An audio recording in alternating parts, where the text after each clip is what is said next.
What's up, Pokehouse family? So today I'm going to give you the ultimate guide on grading your Pokemon cards. I'm going to tell you why you should grade your Pokemon cards and also going to tell you things that you need to be very careful of. And on top of that, I'm going to tell you how to prepare your Pokemon cards before sending them in. First off, I have with me here probably the most iconic Pokemon card out there. It is the base set Charizard graded at a PSA 8. So I'm going to use this card to talk about my very first reason, and that is valuation. So this Charizard card raw, in a near mint condition, it's worth $350. But this PSA 8 Charizard is worth $500. So that's a price increase of $150. But now, what if this Charizard here got a 7 instead of an 8, like this one here? Well, this PSA 7 Charizard is actually worth $350 as well, the same as the card is worth raw. And this is the part where you have to be very careful. If you send in this Charizard card and it gets a PSA 6, it's actually worth a lot less than the card is raw. So a PSA 6 Charizard goes for $255. That's $100 less than the card is worth raw. So that is something that you guys need to know and be very careful about when sending in your cards to get graded. Next, you might be asking yourself, well, what grading company should I use? The three most popular grading companies for Pokemon cards is Beckett, PSA, and CGC.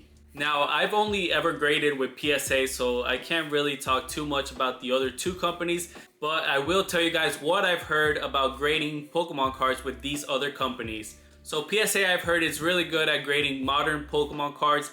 CGC is good to send in Pokemon cards if you think it's a contender to get a 10. And Beckett, I've heard it's a lot better to send in vintage Pokemon cards. It's tougher to get a 10, but it's really good for 7 to 9 contenders. I won't say too much about this since I've only ever graded with PSA, and I actually do want to hear what you guys think about this in the comments. Now, what exactly do these grading companies look for when grading your Pokemon cards? So they all have pretty much a similar grading scale, and they all look at these 4 factors. Number 1, and probably one of the most important ones, would be the centering of the card, meaning how well centered this card is on the sides here from top to bottom, and the back of the card, how well centered it is. So I would say that's probably one of the biggest factors. Next, they look at the surface of the card, the front and the back of the card, if it has any scratches, anything like that, if it's damaged in any way. And guys, make sure you're checking the back of these cards as well. When I first started, I honestly did not look at the back of cards too well. I was just not too knowledgeable at that point, but now I got a better idea and I know what to look for. Next thing is looking at the edges of the cards. If you go around the edge, if there's any whitening around the card, any damage in any way, if it's bent or wrinkled. And the last thing they look at is the corners of every card. If it's like bent in, dinged in any way, or has any sort of whitening, make sure you keep an eye out for that. So guys, of course, when you get a Pokemon card, make sure you throw it into a penny sleeve, that it's protected.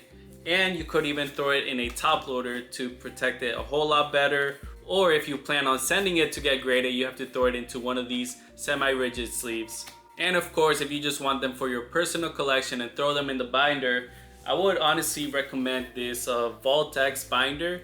So this binder is super tough, very durable, front and back. And I would actually say, guys, this is my favorite binder. Let me show you exactly why.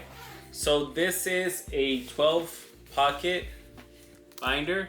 So each page, you get 12 pages that you could load up your cards. And the good thing is that you load these in sideways, as you can see. Because when I first got into the hobby, I got those binders that you load them from the top, which is horrible. The cards could just like slip out and fall out. Those binders are not good at all.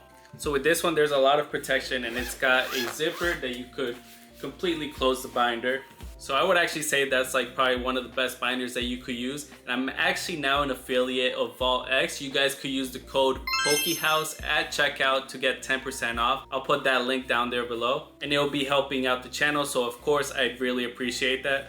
So real quick, I'm just gonna show you guys the process pretty much of what you need to do when sending out your cards, at least with PSA. I'm not too sure about the other companies, but like I mentioned, when you're getting your cards graded, you're gonna have to get one of these semi-rigid sleeves and pretty much throw your card in a penny sleeve and then throw it into this sleeve. So once you have it in there, pretty much like all of these, this is going to be my next submission. And pretty much you have to put the cards in order that you put them into the system. I'll actually do another video on that where I'll actually go into the computer and show you guys how you put each card into the submission on PSA. But for now, I'm just gonna show you how you package this. So pretty much you get all your cards together, just like so. And then you need 2 pieces of cardboard. And what you're going to do is make a little sandwich, a little Pokemon card sandwich. So you get one of the pieces of cardboard, throw the cards in between there, and then throw the other one just like that. Should look like this. And then what you're supposed to do is throw some rubber bands around there.